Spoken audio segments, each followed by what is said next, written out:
Coach, also the passing game really stood out today. Just like DJ threw a couple touchdowns and Jonathan threw a couple touchdowns as well.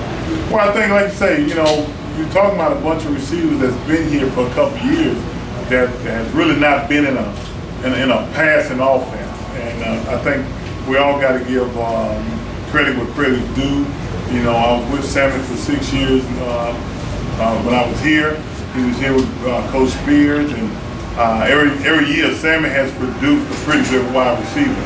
And I think from the spring up in this time, Sammy has done a tremendous job getting the guys to understand what the passing game is all about. On September 3rd, that big game is coming up, Alcorn State, to just start off the season. I mean, that's a big game to start off the season. What do you think needs the most work until that game? Well, it's a major game. It's a hype game. And I think it's important that we as players go in there with perspective that we can't be hype. You can't play this game on hype. You got to play it on ability. I certainly hope that we can get our running game in a position that we can run the football when we get ready and be able to throw whenever we get ready. I don't want to be in a position that we got to throw the football in order to win the football game. I like to be in a position that we can do whatever we want to do. I know that takes time and progress and work. Freshman quarterback, freshman running back. So, I mean, it's a whole lot of inexperience that never been in a game, never looked up in the stands and seen 20 to 30 and hopefully 45,000 people. And we don't know what's going to happen. We look up and it might be water down their leg. You don't know. Coach, talk about your three quarterbacks real quick. I tell you what, I think as a coach, you've been around a while, even as a player, you always want that veteran. And unfortunately, we don't have a veteran.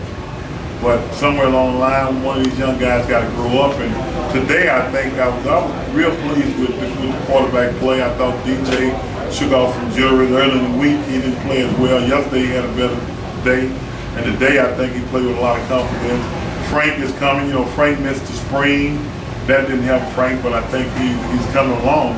And the little guy, Jonathan, I tell you, played with a lot of confidence, played with a lot of bars. And when you look at the three freshmen, you got to be happy about the situation, because I think, God forbid anything happen to either one of them, I still think, we're not going to fall off that much if one or the other has to play. When would you announce game week, Doug, as far as? I'm thinking hopefully, buddy, by the end of next week, we'll make that decision. But I think, some of the stuff came clear today a little bit. But at the same time, we want to be fair to everybody. And I think it boils down to who handles the team the best. And certainly, we got 2 weeks to go, so we're not in a rush to make that decision at this point. But I certainly feel like by the end of next week, we all know who started it. Coach, with the 2 weeks left, is everything offensively in, or do you have some more you'd like to put in? No, we got a little ways to go. What we do have in is the base. And the good part about what we try to do, we try to build a base where we can do so many other things also. And it gives you an opportunity to go in during the week when you watch the tape. And as an offensive coach, as a coach period, you're always thinking about a way to make things happen. And fortunately, Byron and I have been around each other a long time, and a lot of times, I come in with a play that I don't drew up on a piece of paper, and he have it already drawn up. And it's amazing how we kind of think alike in a lot of different ways. What's it like for you trying to evaluate DJ, him being your son? Are you harder on him than you would be another player? Do you try not to, does anything factor in with that? No, I try to be me, and I think DJ would be the first to tell you that, I've been fair with him, I've been fair with Frank, I've been fair with Jonathan. My job is to win football games. It didn't matter who played. And I'm not going to sacrifice the football team because DJ is a quarterback. DJ knows if he don't play well, him and I have a good conversation on the sideline. That's simple. A lot of it will depend on your offensive line, whoever plays, right? I don't care who plays. If the offensive line does not play up to snuff, we'll be changing quarterback in all our life just because of that. But I think the offensive line is growing up. And like I said, the defense certainly has to give us the opportunities that we need. And that's my question. The offensive line, you talked about changing the philosophy of offense. The offensive line has to do a lot of changing the way they did things too for your system, huh? Ain't no doubt about it. The read option and what we do is totally different. We found these guys wasn't as strong as you would like to have in the offense that we play. You know, our offense is kind of like a little power game a little bit. You got to be able to come off the ball. Where in the read option, it becomes more of a shield. It's almost pull the defense kind of in. You know, fortunately, they did a good job with the running back they had here, but you know, we don't live that way. You know, I'm old school. Coach Robinson didn't believe in the quarterback running, and I certainly don't either.